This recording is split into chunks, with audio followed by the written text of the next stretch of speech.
But with Photoshop so readily available, there's no reason ever to have a party for a 2-year-old.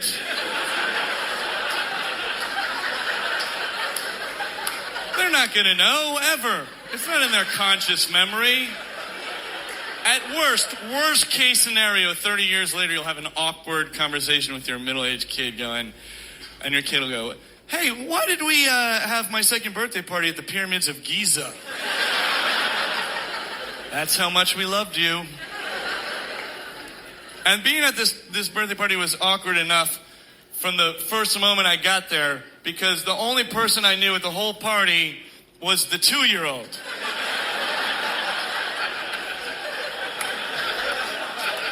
So he was just looking at me, asking me these boring bourgeois questions. Why are you in our house? How do you know our son? It's called the internet.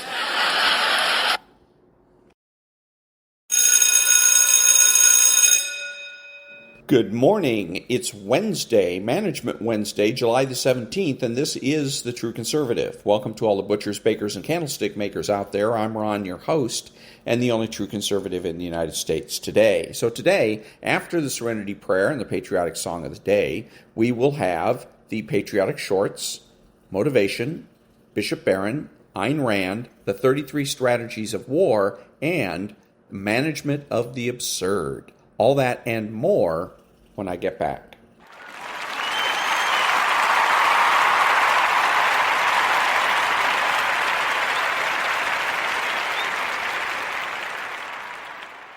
God, grant me the serenity to accept the things I should not change, the courage to change the things I should, and the wisdom to know the difference.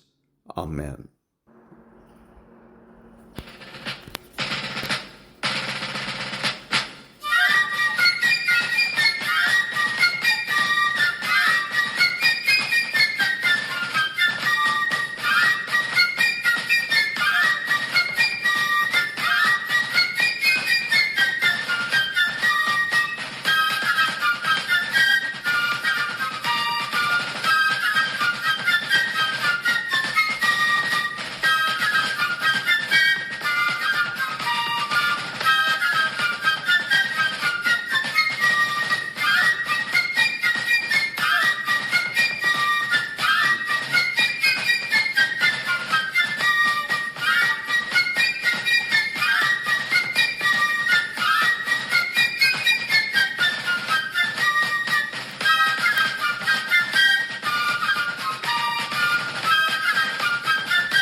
Thank you. Now, the bloody tourist with the headlines. Good morning, Maria, and good morning, everyone. Politics and money, that's what we do, and we have news on both. First off, the Republicans in Milwaukee. Nikki Haley said, quote, "Donald Trump has my strong endorsement, period." She went on to say, "We must not only be a unified party, we must also expand our party." Unity was the theme of the night. Former rivals Ron DeSantis and Vivek Ramaswamy, they made rousing speeches supporting Trump. Tonight, J.D. Vance takes the stage. Saturday, Trump and Vance take their show on the road with a joint campaign appearance in Michigan. Now, on the Democrat side, the president is pushing two aggressive policies: national rent control and reform of the Supreme Court. Tuesday, he gave an angry speech to the NAACP. Today, he's in Vegas addressing Hispanic voters. You know, it's been a big week for him. His handlers are trying to keep him well rested. He'll be in his beach house by tonight. To the markets, huge rally Tuesday, especially in small company stocks. Today, a lot of selling, especially in tech stocks.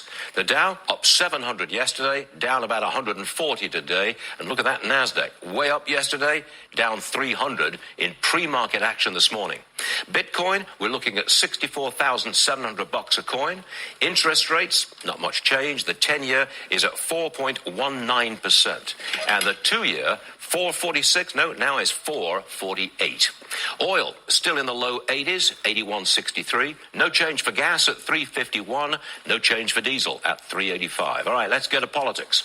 The movement to get Biden to step aside appears to have stalled. Democrats worried about unseating a sitting president after the assassination attempt. Now, the Biden team is trying to lock in the president by holding soon a virtual roll call of delegates. On the show today, has the assassination attempt changed Donald Trump? He seemed like a different guy when he walked into the convention Monday. There may be a parallel with Ronald Reagan. After he was shot in 1981, he said his life had indeed changed. He'd been uplifted by his survival. He went on to a very successful 2-term presidency. Elon Musk leaving California. He's taking SpaceX and X to Texas. He doesn't like California's new rules for transgender students. Wednesday, July 17th, 2024. Varney. And that was our favorite bloody tourist, Stuart Varney. Back in a minute.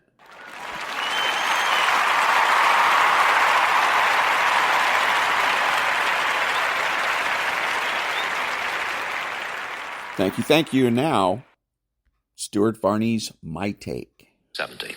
That's the markets. And now this. The momentum was building. Nearly 24 congressional Democrats had called on the president to step aside. Donors were beginning to pull back, and the polls were moving against him. It looked like Biden would soon be leaving office. Then came the assassination attempt, and suddenly it was no longer a good idea to remove a sitting president. The movement to get him out has stalled. The president himself has repeatedly said, he's not leaving, he's staying put. The polls have moved against him. He says the polls are wrong. Doesn't he get confused? No, he told Lester Holt his mental acuity is pretty damn good, his words. He's in denial, he's buying time, and so far that strategy is working.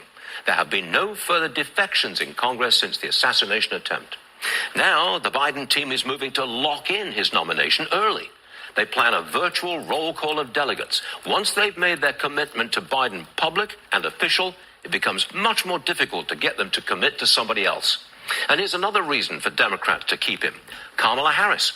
If Biden steps aside, the vice president will be the strongest contender to replace him. And Democrats know she is unlikely to beat Trump. Biden's nomination looks ever more likely. He's out and about, shoring up support with key voting groups. The NAACP yesterday, outreach to Hispanics today. If he can just stay in the game, he'll still be at the top of the ticket in November. What he has to avoid is a catastrophic mental or physical collapse. So, his handlers are scheduling plenty of downtime so he can rest. It's Wednesday. He'll be at his beach house by this afternoon. Second hour of Varney just getting started. And that was Stuart Varney's My Take. Back in a minute.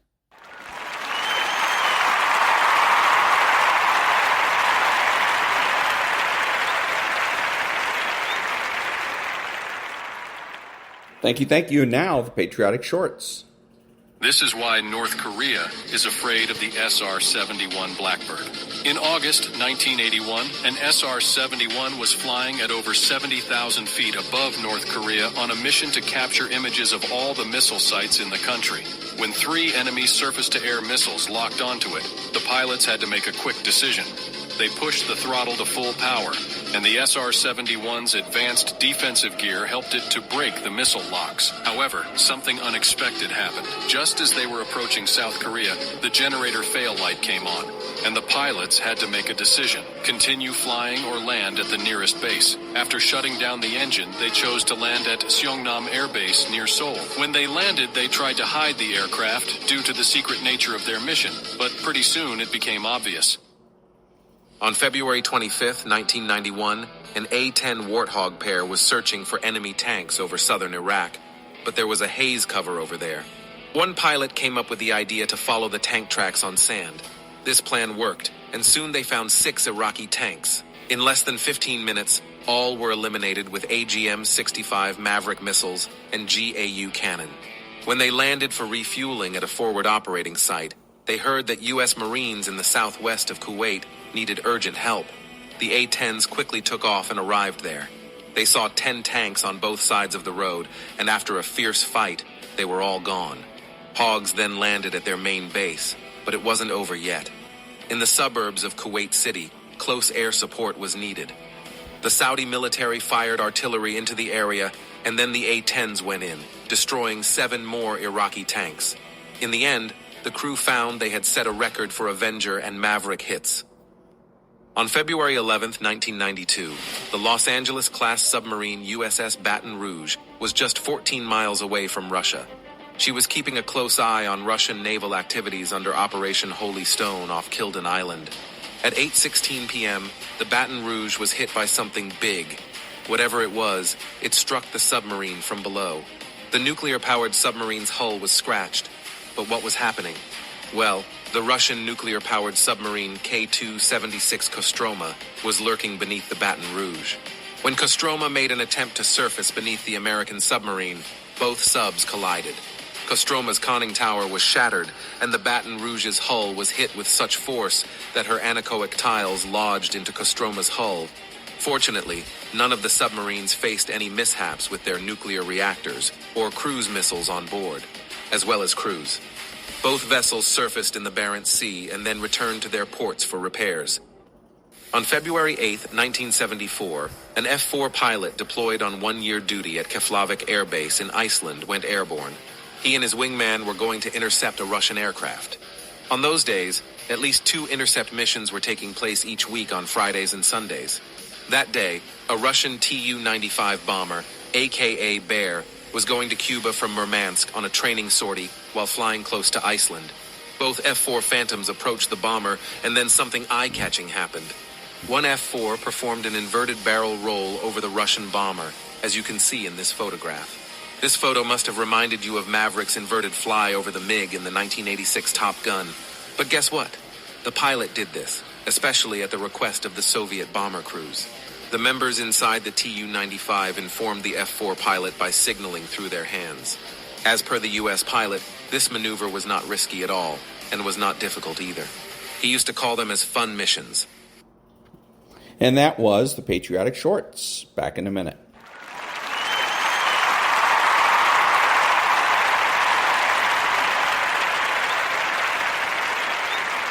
Thank you. Now, a little bit of motivation. Each and every one of you got a vision, man. A vision to do more, be more. That vision, that's been given to you. But a lot of us, we discredit ourselves so much of the not enoughs. I'm not enough for this, I'm not enough for that. Congratulations. Maybe you're not supposed to be enough for certain things because certain things aren't enough for you. Maybe you're not supposed to be enough for that job because there's a job greater for you. Maybe some doors have to close in your life so you can walk through the better doors that are meant for your life. Maybe sometimes you got to get some no's that don't make no sense to walk into your yes. I've learned this in life. Rejection is the ultimate protection. Rejection is just redirection for what God has for your life. But so many of us in here, we're thinking that, oh man, my life is over. I want to tell you right now, your life is not over. Your life is just beginning. You are a choice away from a new beginning and a commitment away from a new life. a choice away from a new beginning, and a commitment away from a new life. Do you have the courage to embrace failure? To understand that each setback is not a blockade, but a stepping stone towards your aspirations? Fear kills dreams, and it kills hope. It puts people in the hospital. Fear can age you. Fear can hold you back from doing something that you know within yourself that you're capable of doing, but it will paralyze you from doing it.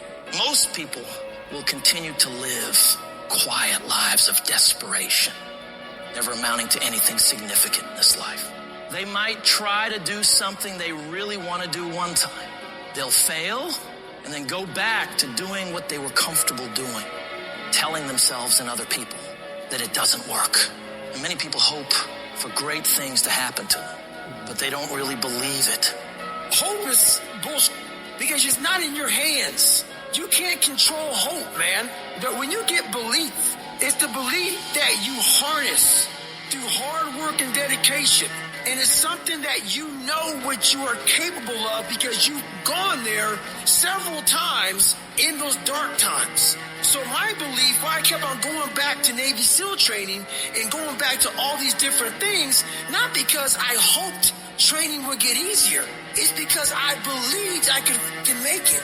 The path to success isn't a straight walk into the sunset. It's a journey punctuated with challenges that ask, do you really want this? Your greatest moments won't always stem from triumphs.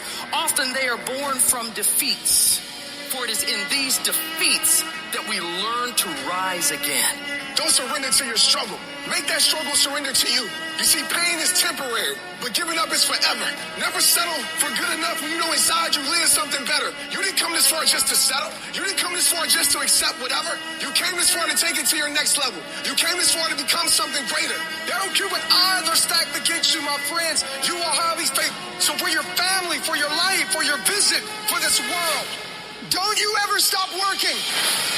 I would rather aim for the stars and not hit them than to not aim at all. I would rather go after it and not get it than not go after it at all.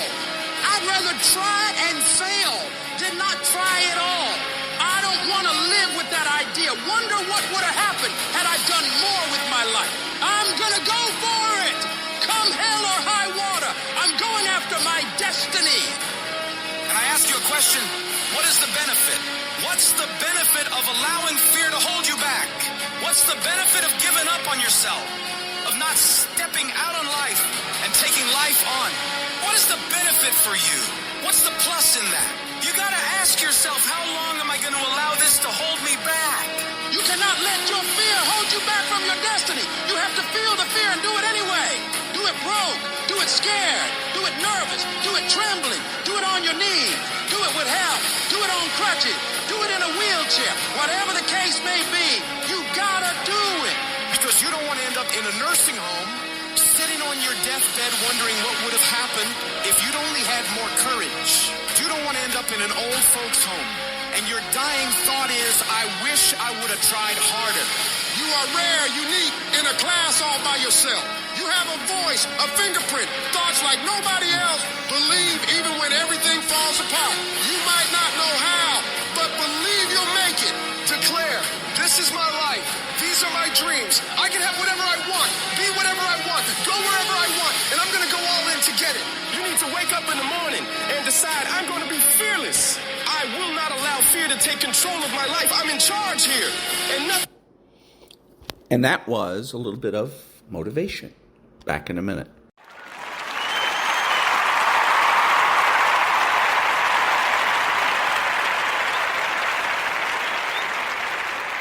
Thank you. And now, the Daily Stoic. See the world like a poet and an artist. Pass through this brief patch of time in harmony with nature and come to your final resting place gracefully, just as a ripened olive might drop, praising the earth that nourished it and grateful to the tree that gave it growth. Marcus Aurelius, Meditations 4.48.2. There are some stunningly beautiful turns of phrase in Marcus's Meditations, a surprising treat considering the intended audience, just himself. In one passage, he praises the charm and allure of nature's process, the stalks of ripe grain bending low, the frowning brow of the lion, the foam dripping from the boar's mouth. We should thank private rhetoric teacher Marcus Cornelius Fronto for the imagery in these vivid passages. Fronto, widely considered to be Rome's best orator besides Cicero, was chosen by Marcus's adopted father to teach Marcus to think and write and speak. More than just pretty phrases, they gave him, and now us, a powerful perspective on ordinary or seemingly unbeautiful events.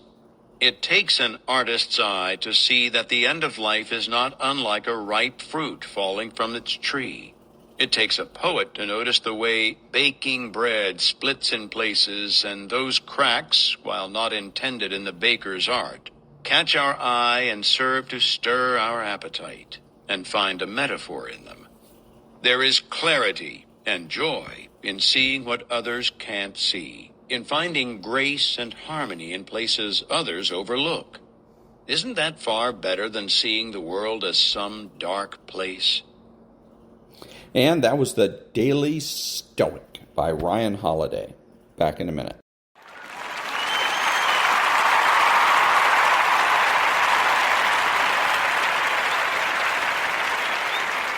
Thank you. Now, Bishop Robert Barron. Is the fullness of salvation on offer only in Jesus? Yes. But are there participations in that fullness on offer in other religions? And there the answer is yes. As you look at Buddhism or Hinduism, or you look at Islam or Judaism, can we see rays of light? Yeah. Elements of truth and goodness and beauty in them. How should we read those? As participations in the fullness of light found in Jesus Christ. Now press it further. Can one find salvation even by means of these lesser lights? And the answer of the Council Fathers is yes. I'm not saying, oh, don't worry about it. Everyone's going to be saved. No, that's not the point at all. Can someone be saved? By the grace of Christ, offered in a participated way in these other traditions. And the answer is yes. And that was Bishop Robert Barron. Back in a minute.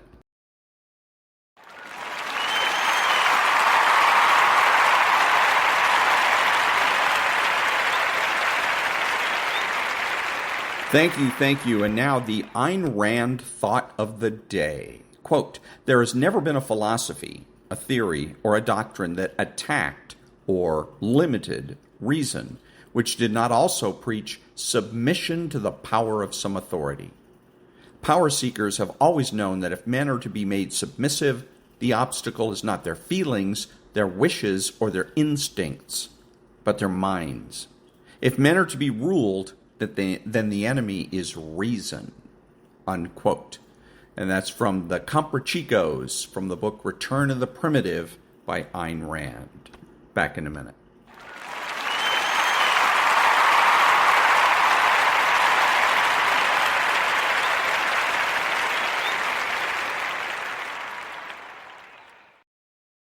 Thank you. Now, the 33 Strategies of War.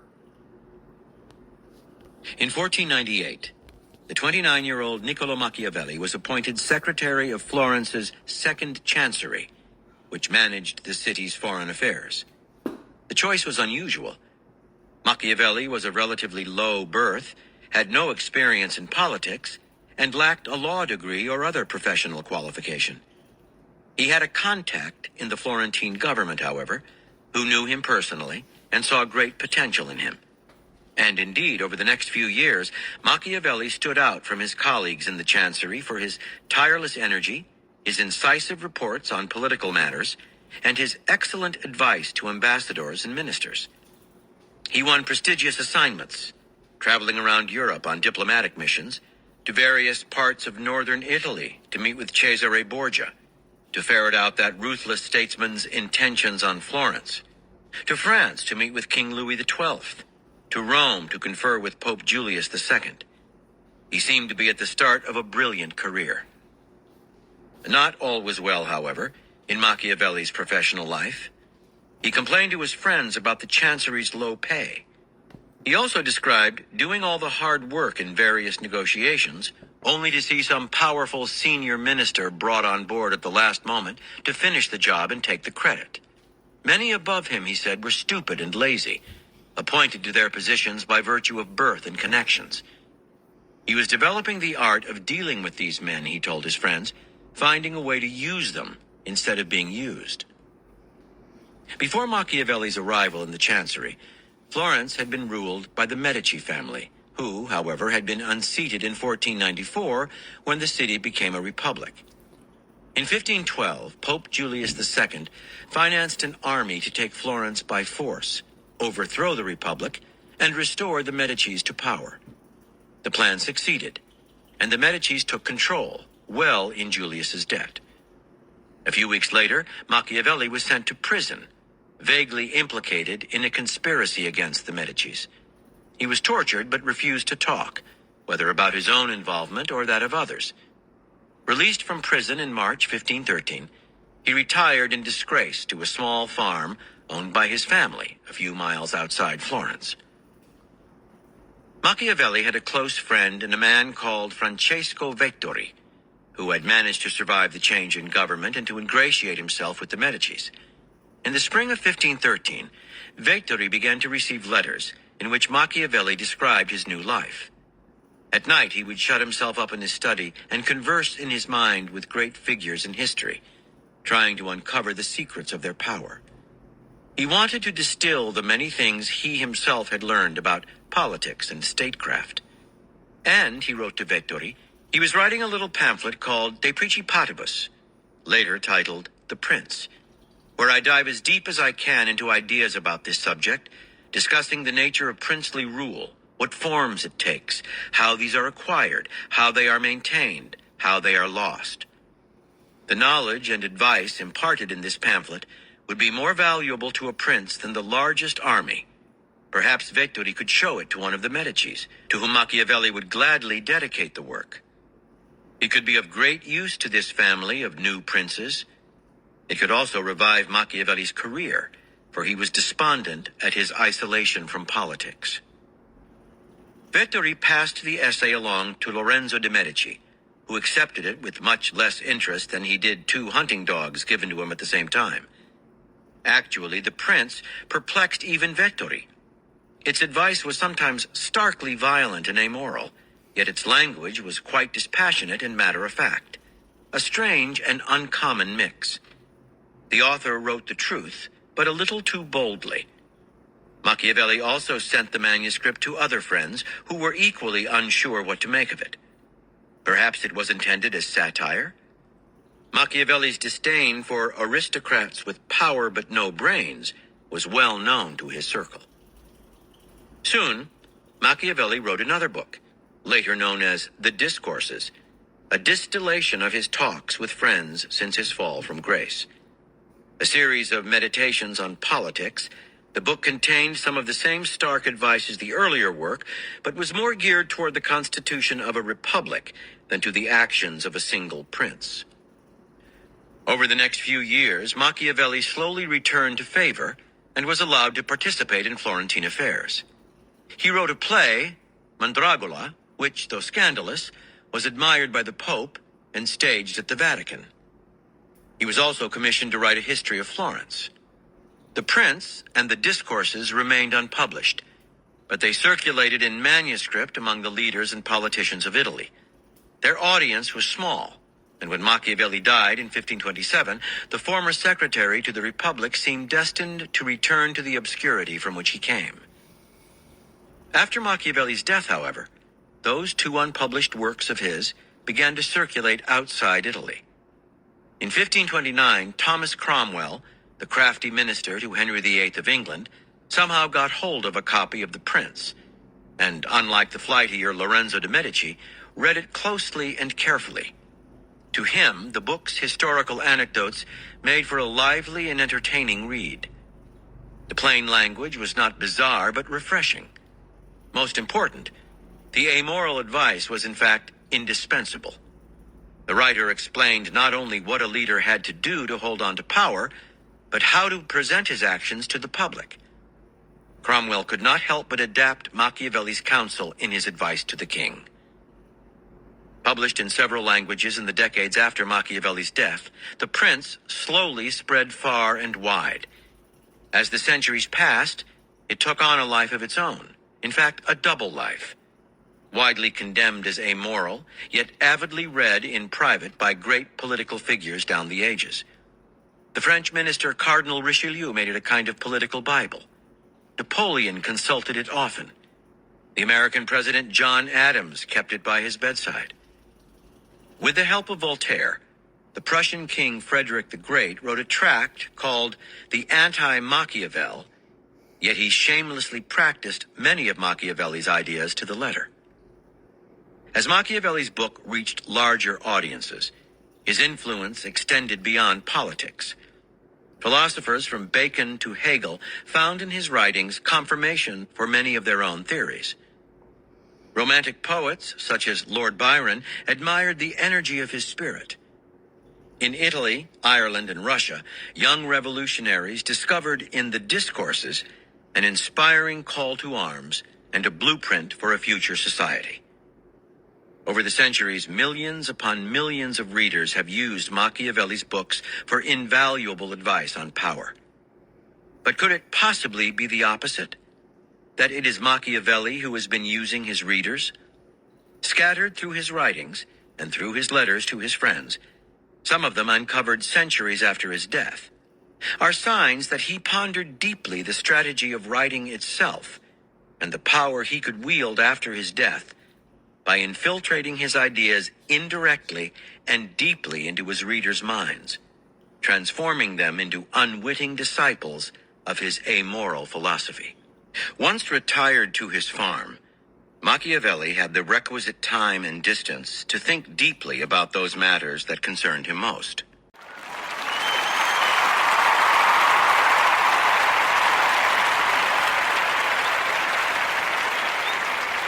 Thank you. Now, this is from Bill O'Reilly, and just the account's called Bill O'Reilly.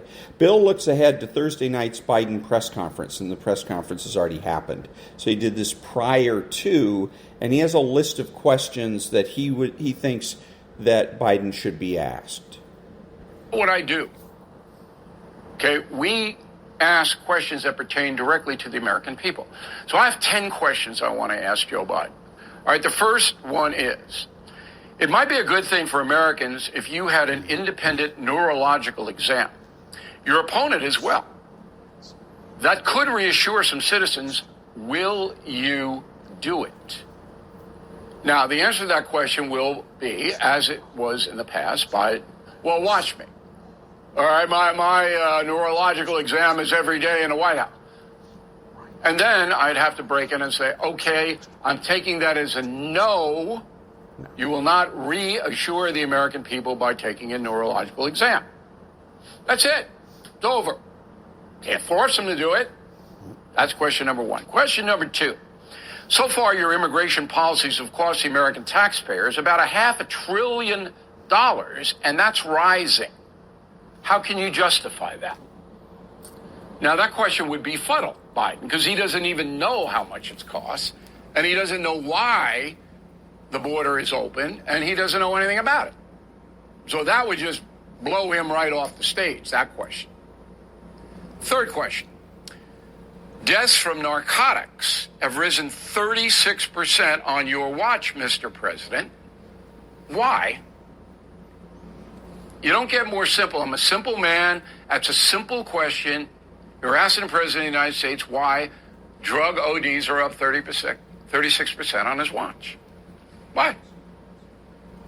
Now, he'd probably blame Trump or some absurdity like that. But everybody will hear it.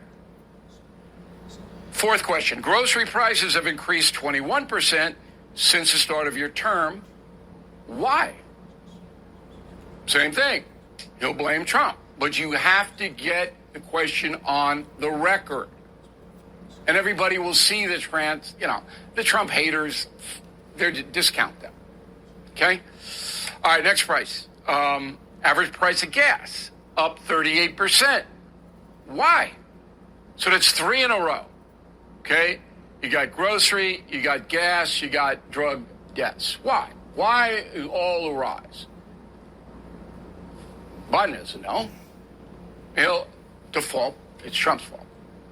But when people start to see that craziness, that means something.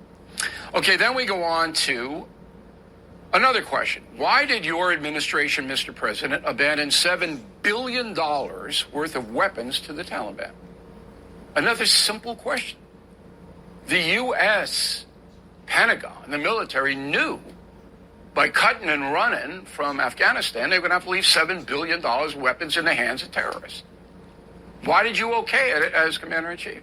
Simple. Biden doesn't know. But again, you put him in the position of having to answer that. Now, I can't blame Trump for that. I mean, me probably try. Okay, next question. Do you support any restrictions on abortion whatsoever? Anything. It's a yes or no question, but Biden would then go rambling into reproductive rights, protecting women, ramble. You'd have to ask the question again to follow up. Look, any restrictions whatsoever. And he's not going to say yes, because that would alienate his far left base.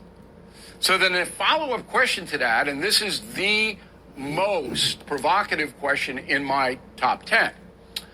Considering Catholic doctrine, and you believe in that, are you concerned you will be held accountable for your abortion stance after you die?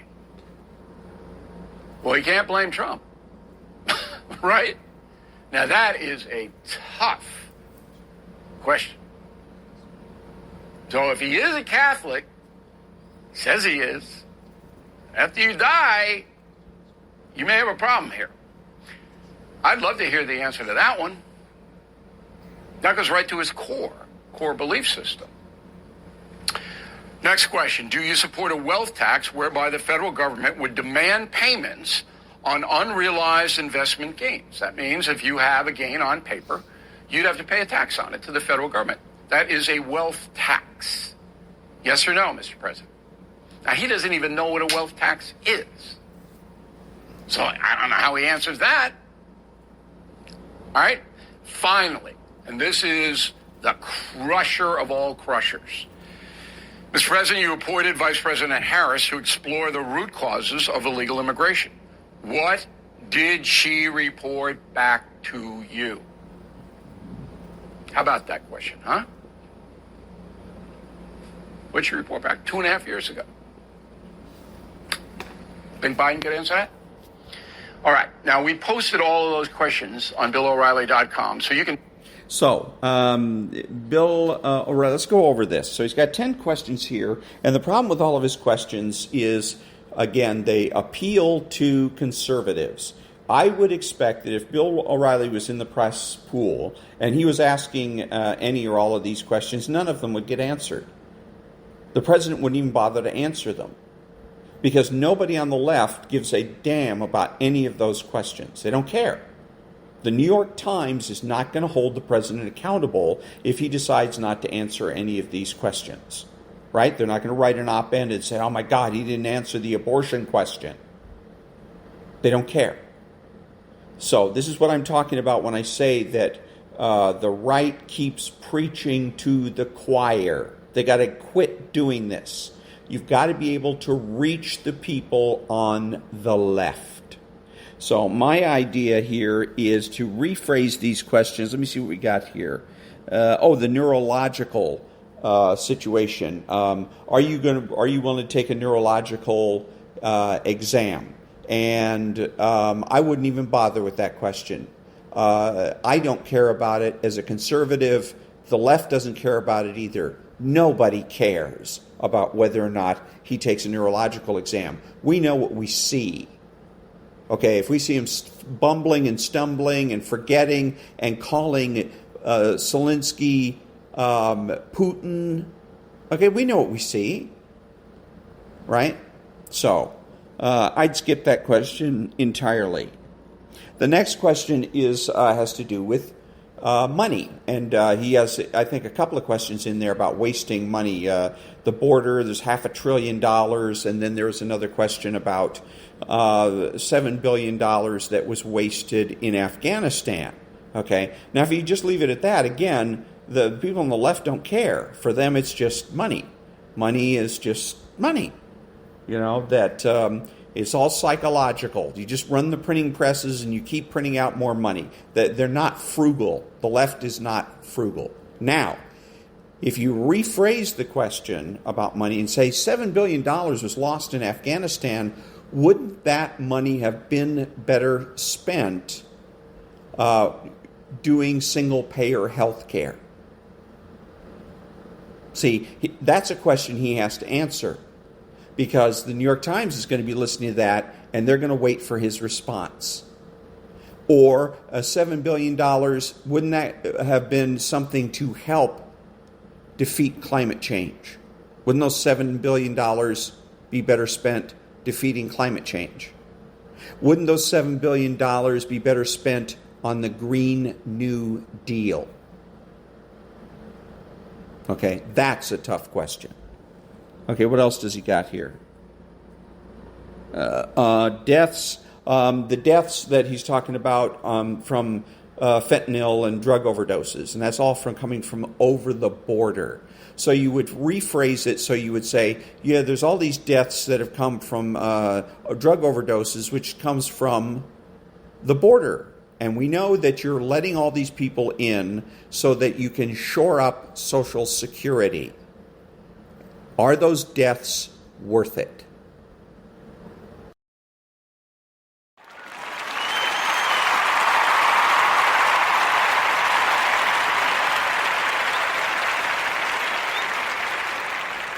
Thank you. So here's something from the morning news, a short clip here.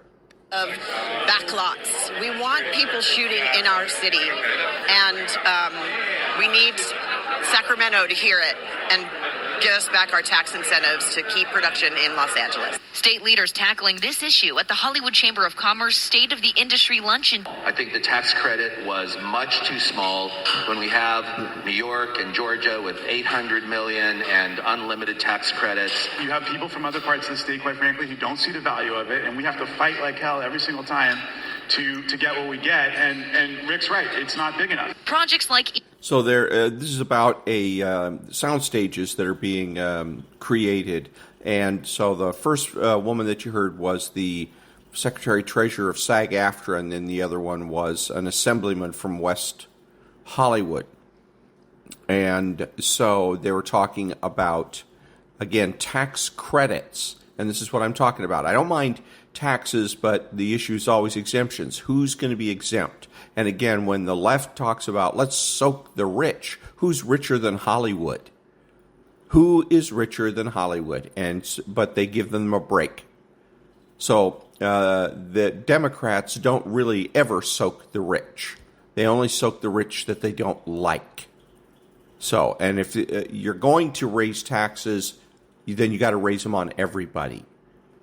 You can't decide that your favorite people or organizations are going to be exempt. Back in a minute.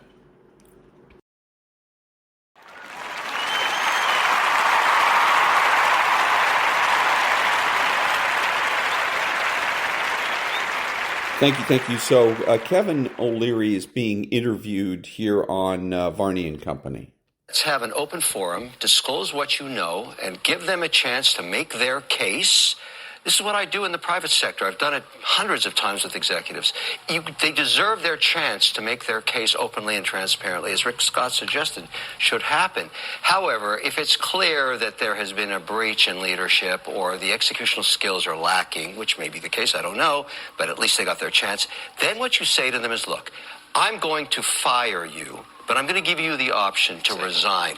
And you can spend more time with your family, which is the classic press release. I've got that paragraph I've been using for decades.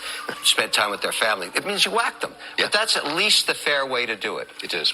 Kevin, thank you. So there he goes, the fair way to do it. This is another place where the left has their hooks into American culture. It's the cult of fairness. We have to be fair. The problem with the word fair is it's vague. It's just like violence. Violence is vague. It's fairness is also another one of the dichotomies, false dichotomies, where you're with us or you're against us. And nobody wants to say that they're against fairness. No one wants to say that they support violence. So they just go along with the program. They don't realize that when you're presented with a false dichotomy, you change the subject. We shouldn't be talking about fairness. We should talk about, say, justice or effectiveness. That's another good one to use. So again, here's a demonstration of the cult of fairness. The true conservative knows that he doesn't have to participate in these false dichotomies. Back in a minute.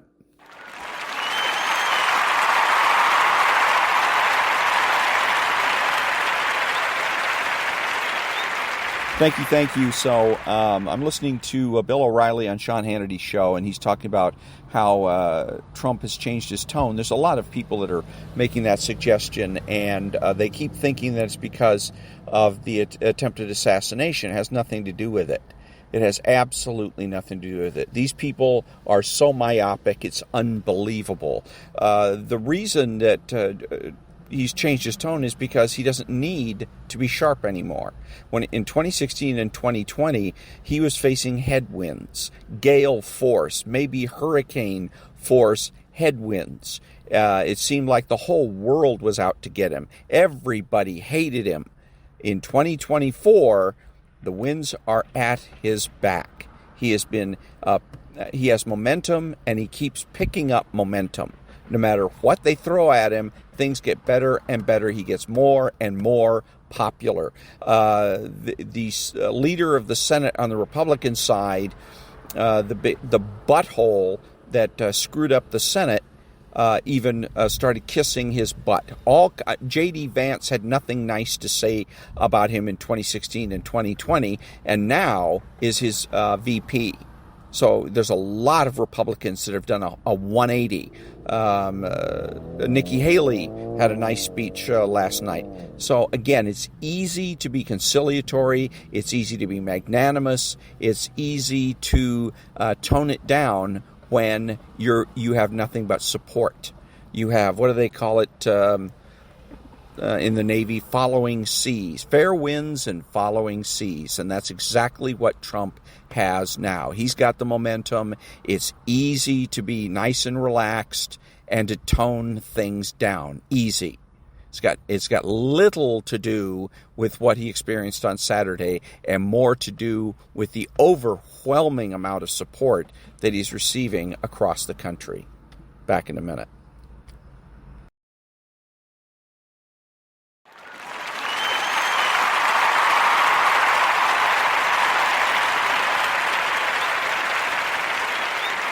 Thank you. And now, Chapter 7, Nothing Personal, from Speechless by Michael Knowles. Chapter 7, Nothing Personal. The televangelist and sometime presidential candidate Pat Robertson once colorfully described feminism as a socialist anti-family political movement that encourages women to leave their husbands, kill their children, practice witchcraft, destroy capitalism, and become lesbians. His comment shocked liberal sensibilities, though Robertson's foes have encountered the same difficulty Bertrand Russell found when he attempted to refute the ontological argument for the existence of God, namely, that it is easier to feel convinced that it must be fallacious than it is to find out precisely where the fallacy lies.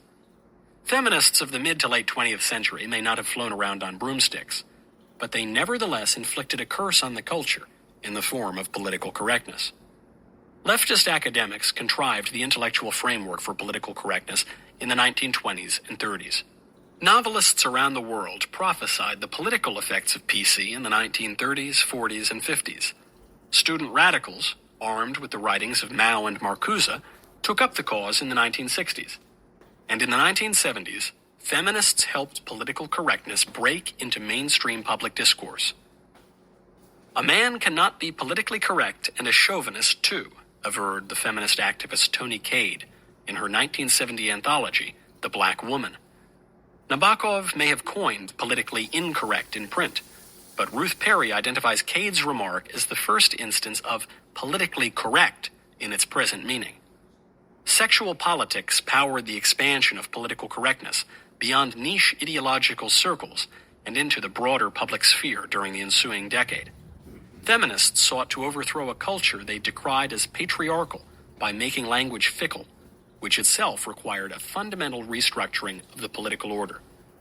Complacent conservatives have long dismissed fears of a war between the sexes on the grounds that everyone is sleeping with the enemy. They make a fine point as pertains to wars of maneuver, but they neglect, to risk a lurid image, wars of position. Though feminists' most barbarous bastardizations of language have never caught on in the culture, their infiltration of private realms secured them a platform from which to enforce even the most unpopular politically correct contrivances. The radical feminist Carol Hanisch launched the attack in 1970 with the publication of her essay, The Personal is Political. Hanisch had already garnered some notoriety 2 years earlier by protesting beauty queens at the 1968 Miss America pageant in Atlantic City. She and her fellow travelers set up a freedom trash can and encouraged women passing by to throw away their bras, girdles, and other putative symbols of oppression. Critics called the dowdy libbers daft and jealous, and Hanisch wrote her essay in response to those criticisms. For years, Hanisch explained, radical feminists had met in groups to whine about their lives over apple pie and ice cream, and this ritual had given people the wrong idea that feminism amounted more to group therapy than politics. Hanisch did not disavow the therapeutic aspect of these gabfests, but she insisted that these analytical sessions are a form of political action. Therapy, in a certain sense, is politics. One of the first things we discover in these groups, Hanisch wrote, is that personal problems are political problems. Individuals could not fix the systemic injustice, as Hanisch saw it, and so the women needed to organize politically to solve their personal problems. The politicotherapy sessions sought to effect political change by raising consciousness. The feminist Kathy Sarachild, whom Hanisch credited with getting her essay published, adopted the concept from the old left and put it into practice. Sarachild recalled the moment she first encountered consciousness raising during a meeting of the New York Radical Women. One woman in the group, Ann Forer, spoke up. "I think we have a lot more to do just in the area of raising our consciousness," she said. Raising consciousness? I wondered what she meant by that. I'd never heard it applied to women before. "I've only begun thinking about women as an oppressed group," she continued, "and each day I'm learning more about it. My consciousness gets higher." Forer had never considered herself oppressed until feminists put the notion in her head, and their regular wine and cheese soirees made her progressively more miserable, a process she celebrated as an awakening from the slumber of her oppressive serenity. Consciousness raising derives from the Marxist concept of false consciousness, a phrase that Friedrich Engels coined in an 1893 letter to the communist historian Franz Mehring. Gramsci, Marcuse, and countless other Marxist intellectuals in and out of the Frankfurt School have relied on the concept to explain why the oppressed masses seem so much better adjusted than the theorists who write about them. The radicals think they understand the little guy better than he understands himself, and they intend to convince him of his own misery. Wendy Doniger, a feminist professor at the University of Chicago, took the notion of false consciousness to an absurd extreme in 2008 when she declared in Newsweek that Republican vice presidential candidate Sarah Palin's greatest hypocrisy is in her pretense that she is a woman. Palin, a former beauty queen, possesses decidedly feminine features. No one has ever mistaken her for a man. But Doniger considers Palin so deluded by the patriarchy and so ignorant of the Gnostic feminist faith that she has actually surrendered her biological sex. In 2020, the New York Times' Nicole Hannah-Jones explained false consciousness in the racial realm. "There is a difference between being politically black and being racially black," she tweeted. "I am not defending anyone, but we all know this and should stop pretending that we don't." In fact, Jones was defending someone. Earlier that day, Democrat presidential candidate Joe Biden had appeared on a popular radio program and informed the audience, "If you have a problem figuring out whether you're for me or Trump, then you ain't black." One presumes not even doddering Joe Biden believed a man might lose the melanin in his skin upon the mere consideration of voting for a Republican.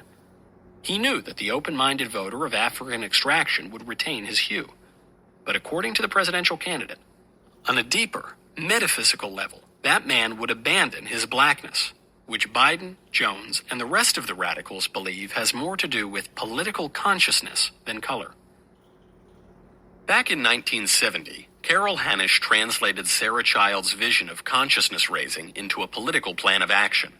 She explained the explicitly Marxist character of the endeavor in a 2006 introduction to her essay. Whereas earlier feminist activism had used spiritual, psychological, metaphysical, and pseudo-historical explanations for women's oppression, Hanisch preferred a real materialist analysis, in the Marxist materialist sense. In the essay itself, Hanisch refers admiringly to Marx, Lenin, Engels, Mao, and Ho Chi Minh, the communist dictator of Vietnam who had died in office a year before she wrote it.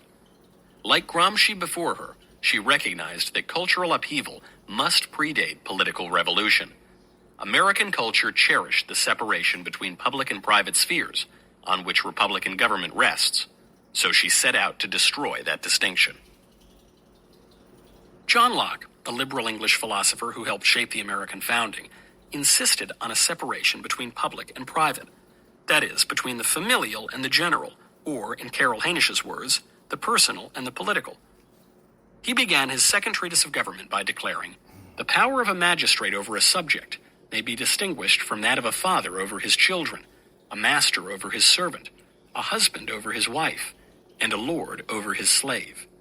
As one might suspect, Locke's penultimate example rankled feminists, who deplored the notion that a husband might lawfully lord over his wife.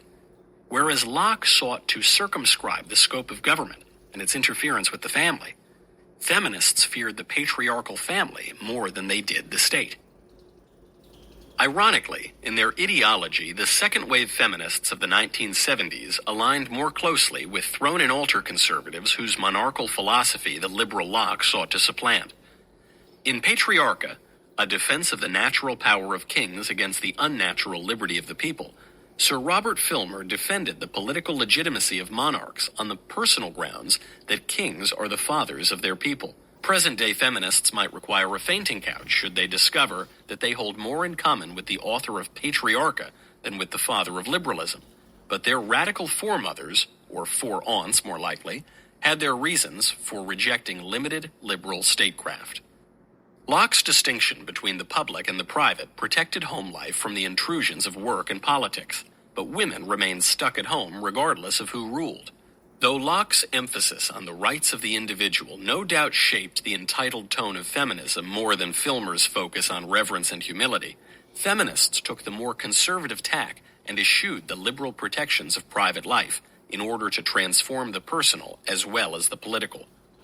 When the personal becomes the political, everything gets politicized, with the ironic exception of politics, which actually becomes depoliticized. Today, every facet of our culture has taken on a political aspect, from sneakers to sports leagues to fast food chicken sandwiches. How a family structures household chores, whether a wife adopts her husband's surname, who gets to use the home office, all these formerly private matters come to denote a political perspective. Yet at the same time, citizens have ceded more and more political control to bureaucrats, experts, and judges. The politicization of everything has robbed the people of basic political rights. The issues of contraception and abortion shed light on this counterintuitive process. In 1965, the Supreme Court discovered in the Constitution a theretofore unnoticed general right to privacy, which it announced in Griswold versus Connecticut. Where precisely the judges had found this right, no one could quite say. Justice William O. Douglas, writing for the court, claimed, "Specific guarantees in the Bill of Rights have penumbras formed by emanations from those guarantees that help give them life and substance. Various guarantees create zones of privacy." If any reader can translate the justice's gobbledygook into English, please write to the publisher. The dictionary tells us that penumbras are partial shadows and emanations are effluents. The U.S. Constitution contains neither, but these elusive penumbras and emanations returned in Roe v. Wade to establish a fundamental right to abortion as a consequence of the similarly secret general right to privacy. Feminists hailed both Supreme Court decisions, but these personal victories came at great cost to political liberty. Before Griswold and Roe, the people possessed the right to decide for themselves, through their elected legislators, the degree to which they would tolerate contraception and abortion. The people could amend the laws over time. More licentious generations might expand them. Chaster generations might restrict them. In Griswold and Roe, the court stole that more fundamental political right from the people. 9 unelected lawyers decided those questions for every American in perpetuity. The late Justice Antonin Scalia lamented the power grab decades later in Obergefell, which redefined marriage. "It is not of special importance to me what the law says about marriage," explained Scalia in his dissent. "It is of overwhelming importance, however, who it is that rules me. Today's decree says that my ruler, and the ruler of 320 million Americans coast to coast, is a majority of the 9 lawyers on the Supreme Court. What masquerades as an expansion of liberty actually restricts political rights. The personal appeals offered on behalf of inventing constitutional guarantees to contraception, abortion, and redefined marriage, my body, my choice, love is love, and so forth, extort through emotional blackmail the once cherished rights of self-government. The personal is the political cuts 2 ways. Private life becomes political, and political life becomes personal. Carol Hanisch embraced both transformations. This is not to deny that these sessions have at least 2 aspects that are therapeutic. I prefer to call even this aspect political therapy as opposed to personal therapy, she wrote. It seems to me the whole country needs that kind of political therapy. Politics has never been for the faint of heart, but therapy treats disorders. If Hanisch believed our political system requires therapy, the disorder she hoped to treat was constitutional government.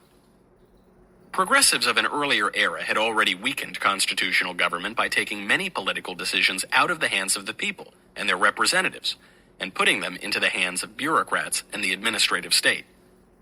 These earlier progressives considered constitutional government outdated, a relic of Newton's universal laws unsuited to the modern Darwinian world of perpetual evolution. The second wave feminists of the 1970s took even more power from the people and handed it to judges as well as to more bureaucrats. But the most powerful tool in the feminist arsenal operated off the bench and outside the bureaucracy. These women, or women, W-I-M-M-I-N, as the more doctrinaire gals styled themselves, warped minds by changing language. In 1985, a bygone halcyon era when the New York Times still retained at least the pretense of sense and humor, the Gray Lady suggested the term "woperdaughter" as a politically correct substitute for woman, which gave offense for its reliance on the word man, and woe person, which gave offense for its reliance on the word son. The paper mocked humorless feminists, forgive the superfluity, who opted for women, W-I-M-M-I-N, women, W-O-M-Y-N, and women, W-O-M-I-N, to avoid the dread 3-letter word. Amid all the ridiculous misspellings, one might almost forget that man is a gender-neutral term, referring not just to members of the male sex, but also to humanity as a whole. No less an authority on the English language than the King James Bible uses the word in this way. So God created man in his own image. In the image of God created he him. Male and female created he them. Feminists set out to abolish the separation between personal and political life, and nothing can be more personal than the words that form one's thought and speech. The feminist linguist Deborah Cameron explains the strategy. Meaning works by contrast. The words you choose acquire force from an implicit comparison with the ones you could have chosen, but did not, she observes. By coining alternatives to traditional usage, therefore, the radicals have effectively politicized all the terms. The mere existence of politically correct jargon, ridiculous though it may be, charges traditional language with heightened political significance.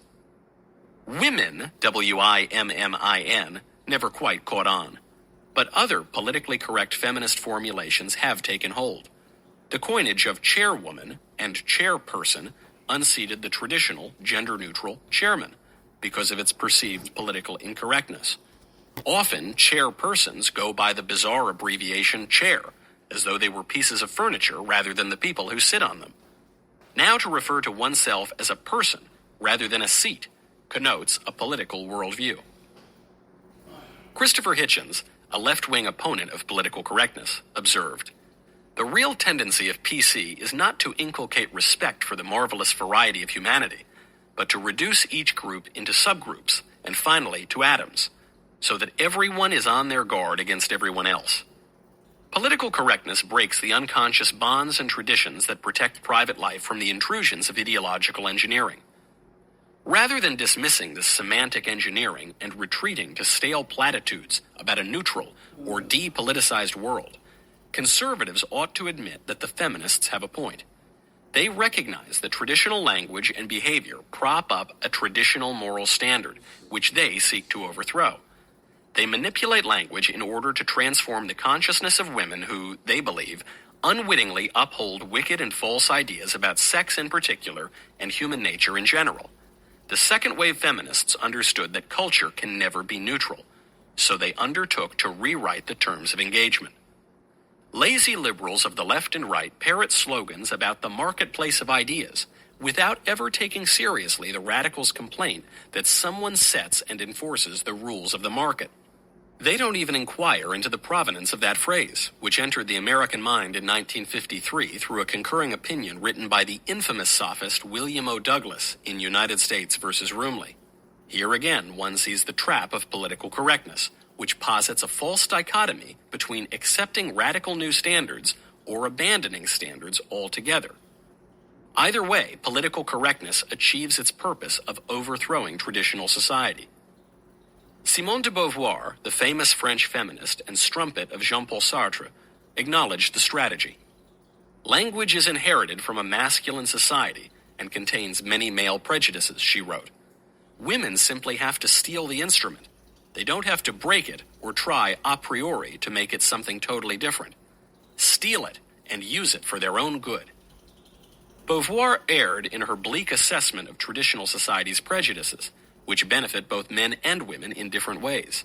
But she understood far better than benighted liberals on both sides of the aisle that language and culture necessarily carry prejudices, and those natural preferences and revulsions will dictate the boundaries of any society's marketplace of ideas. According to traditional prejudices, men hold the door, pick up the tab, take out the trash, and bring home the bacon. Second-wave feminists sought to dismantle those prejudices, not because they didn't benefit women, but because they implied the reality of sexual difference. The traditional view held that men and women complement one another and belong together. The second-wave feminists believed that a woman needs a man like a fish needs a bicycle. Their language reflects their largely successful efforts to break the traditional bonds between men and women, or rather, women, W-I-M-M-I-N, who have nothing at all to do with men. There can be no neutral term between women, W-O-M-E-N, and women, W-I-M-M-I-N, that leaves open the question of whether or not women relate to men. The words carry entire worldviews, and the term that dominates will reflect society's prejudice. To seek neutrality is to misunderstand the tussle entirely.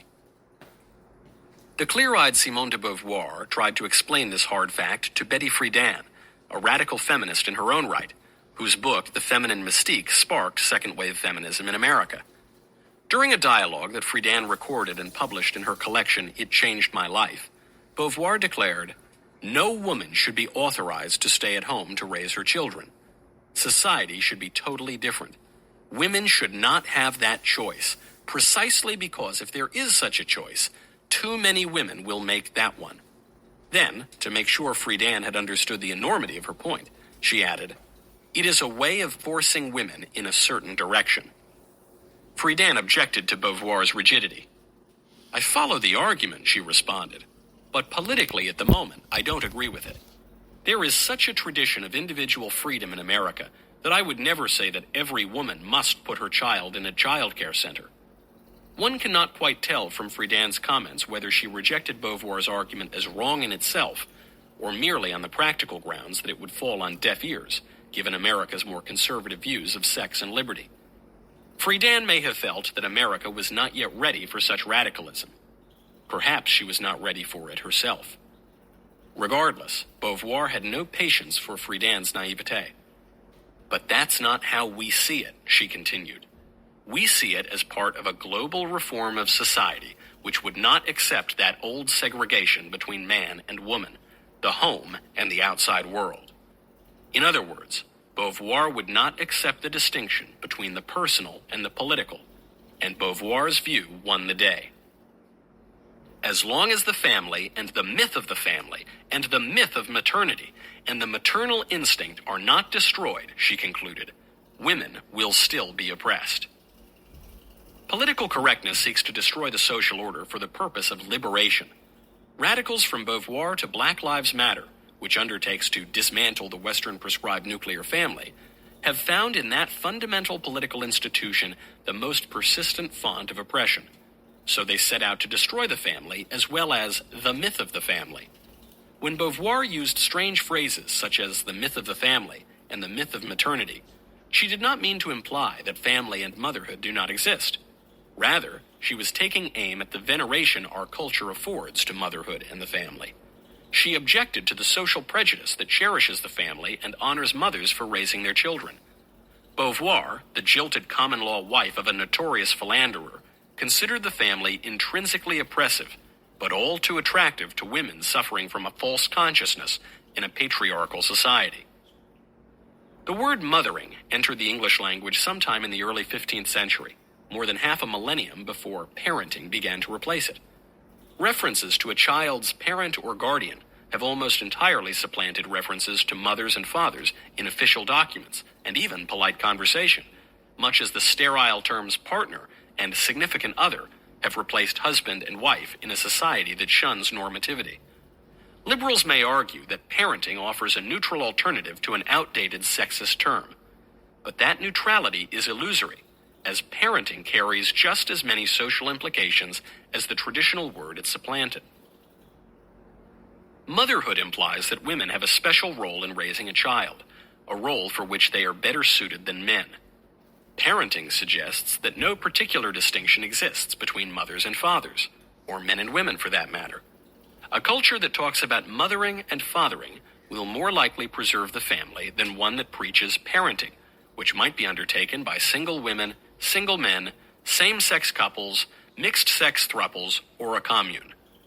In 1991, John Taylor wrote a New York Magazine cover story, Are You Politically Correct?, which signaled the arrival of political correctness as a major cultural phenomenon. Taylor warned, to the politically correct, everything is political. He was right, but the politically correct have a point.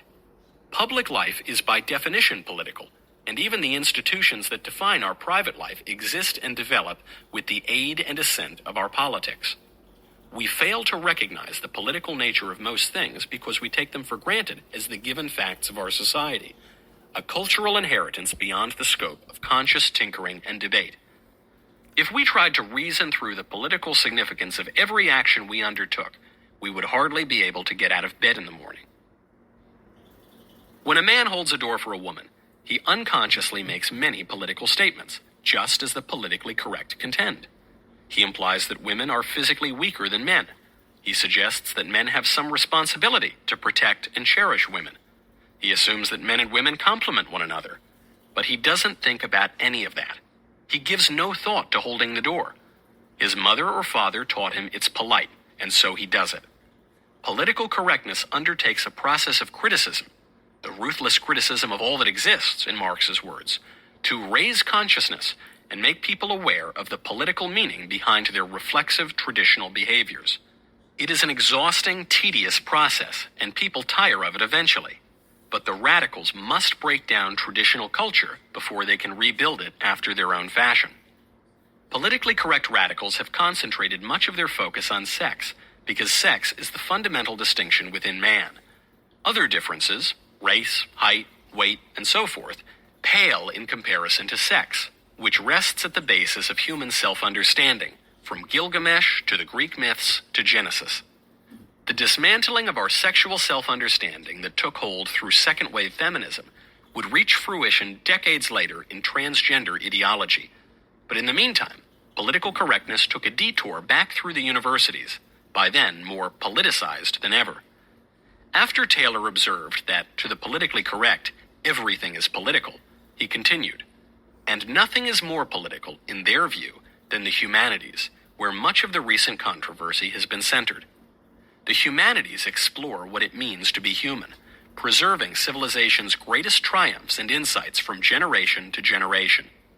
Having established a beachhead in human sexuality, politically correct radicals next moved to redefine our civilization and our very selves through a new style of teaching, the school of resentment."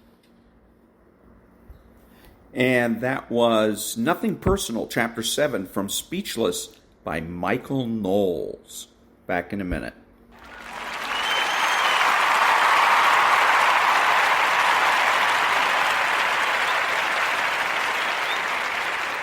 Thank you. And now, from Management of the Absurd, and we're going to skip Chapter 13. I was reading it, and it's just stupid. It says that every act is a political act, and it's just baloney. So, because he doesn't provide any real basis for it. So anyways, we'll go skip to Chapter 14, which is much more interesting. The best resource for the solution of any problem is the person or group that presents the problem. Ex-convicts are better able to rehabilitate prison inmates than the prison staff. Ex-drug addicts are more successful in getting other addicts off drugs than are psychiatrists. Students learn more from each other than they do from their professors. People tend to be much smarter about their own situations than we give them credit for. After all, full grasp of any problem is only in the hands of the people who have experienced it. In the early 1940s, when Carl Rogers claimed that people with problems might be in the best position to know what to do about them, the professional world responded with disbelief and ridicule. How could the very people who were suffering from a problem know how to solve it? This idea was heresy to professionals trained to think that problems could be solved only by bringing to bear their own analytic ability and therapeutic skills. But this idea has since gained acceptance in practically every professional area, including management.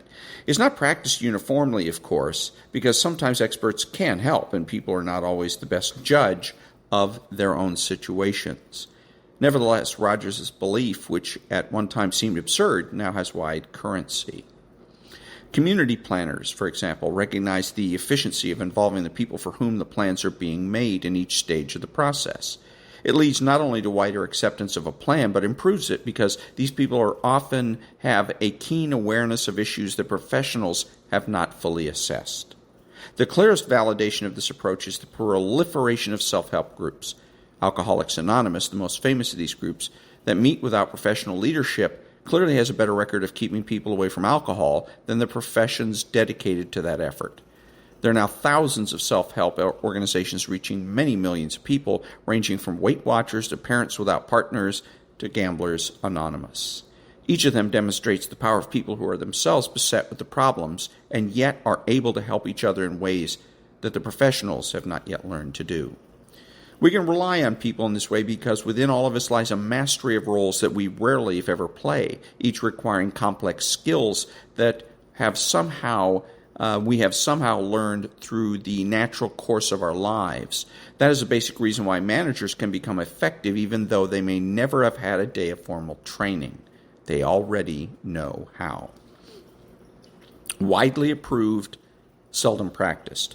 Participative management involving the people who have to do the work and the decisions that will affect them is based on the idea that people are better than we think they are and can be counted on to make wise choices. A considerable amount of research shows that people learn faster, produce more, and are more highly motivated when participative methods are employed. The challenge for management is how to tap this powerful resource. No one knows the ceiling of performance when the proper expectations are introduced and the appropriate social architecture is in place. But here's another paradox. While the participative approach is widely agreed to be effective, it is seldom put into practice. Companies experiment with it, but few employ participative management in a continuing organization-wide manner. Why is that so? One answer, of course, is that managers do not like to demean their own expertise by assuming that the group can do it better. But there are other reasons, too.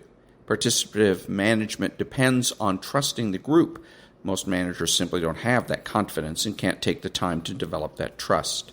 Even when groups are consulted, they don't always believe in themselves, and so may resist the idea of involvement. And let's face it, it can take an inordinate amount of time and patience to develop a group that can practice participative management. One must have the patience of a saint to sit through meetings where the group may spend 30 minutes talking about the coffee machine. Companies also stumble by pursuing participative management ideas that are overly simplistic and do not acknowledge the complexities of organizational behavior. Many companies fail to recognize that the approach requires a somewhat different leader who is tuned in to the undercurrents and hidden agendas that accompany any meeting. Finally, managers who experiment with this approach open themselves up to abuse. Groups that are testing their leaders' ability to hear what they are saying or to accept their ideas can humiliate the leaders by resisting attempts to evoke participation. In such situations, managers who try to elicit ideas often become the focus of the group's complaints. Sometimes there is even open hostility. Mary Douglas, the noted British anthropologist, once explained to me that the systems are importantly different from hierarchical systems, not just in the way that risks are assessed and decisions made, but also in the ways people are treated. The introduction of highly participative systems tends to bring attacks on the stronger members, often the leaders, while more hierarchical systems bring attacks on the weaker members. I remember consulting at a university in which the provost of one of the colleges was committed to a participating approach. All matters that needed deciding were brought before the students and faculty. The entering freshmen were impressed that they could express themselves so freely that they could challenge the provost, even using obscenities with him, and get away with it. It was so exhilarating to the young people that they neglected to appreciate the debilitating effect on the provost. Each incoming class would go through somewhat the same ritual, testing and abusing the leader. Over a period of a couple of years, I witnessed the gradual wearing down of the provost, who had undertaken the experiment with unbridled energy and enthusiasm. He resigned his post in the third year, and the program reverted to a traditional form. Conserving the human resources. That experience is one of many that led me to take what I would call a conservation of resources approach to consulting with groups. I now tend to begin my consultation by asking the group to identify its most valuable resources, typically human resources, usually the group leader and the most creative individuals in the group. Then I explore with the group the ways these resources could be protected, enhanced, and conserved. More often than not, the group will realize on its own that these individuals require expressions of appreciation, recognition, even some deference. The group itself will often come up with ways to respect the special needs of these individuals. For example, understanding that at times they need to be able to close their doors or to work unusual hours. Instead of complaining about the leadership styles, work habits, or idiosyncrasies of its colleagues, the group designs ways to accommodate them.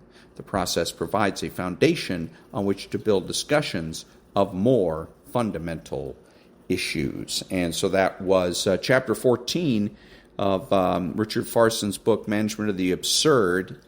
And next week, we will be entering a part 5, Organizational Predicaments. Back in a minute.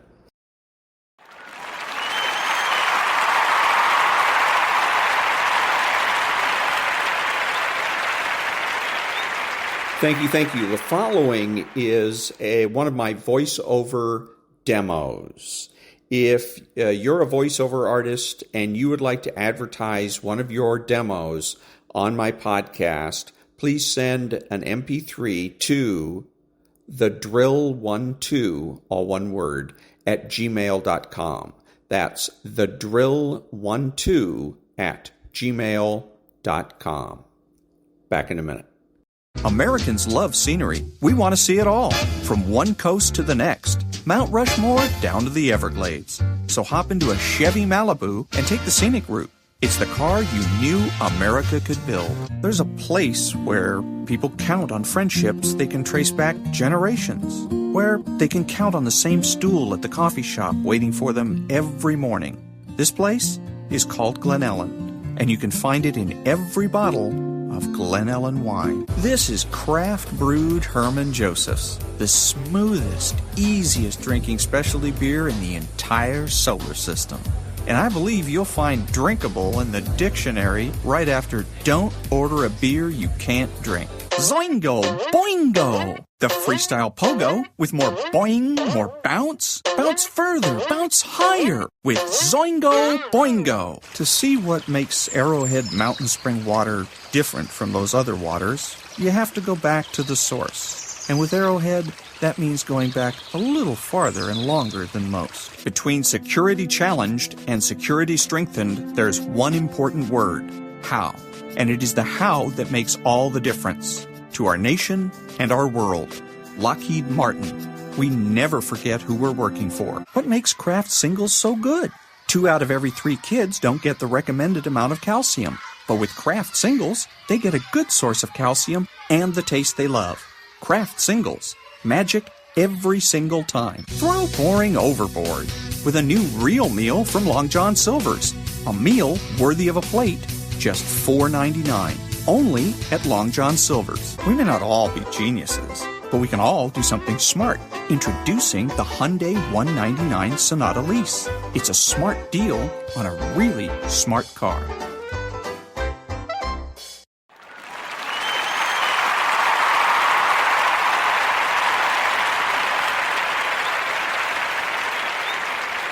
This is Ron, your host, the only true conservative in the United States today, bidding adios to all the butchers, bakers, and candlestick makers out there, and reminding you that you are not neutral and that the government has no rights.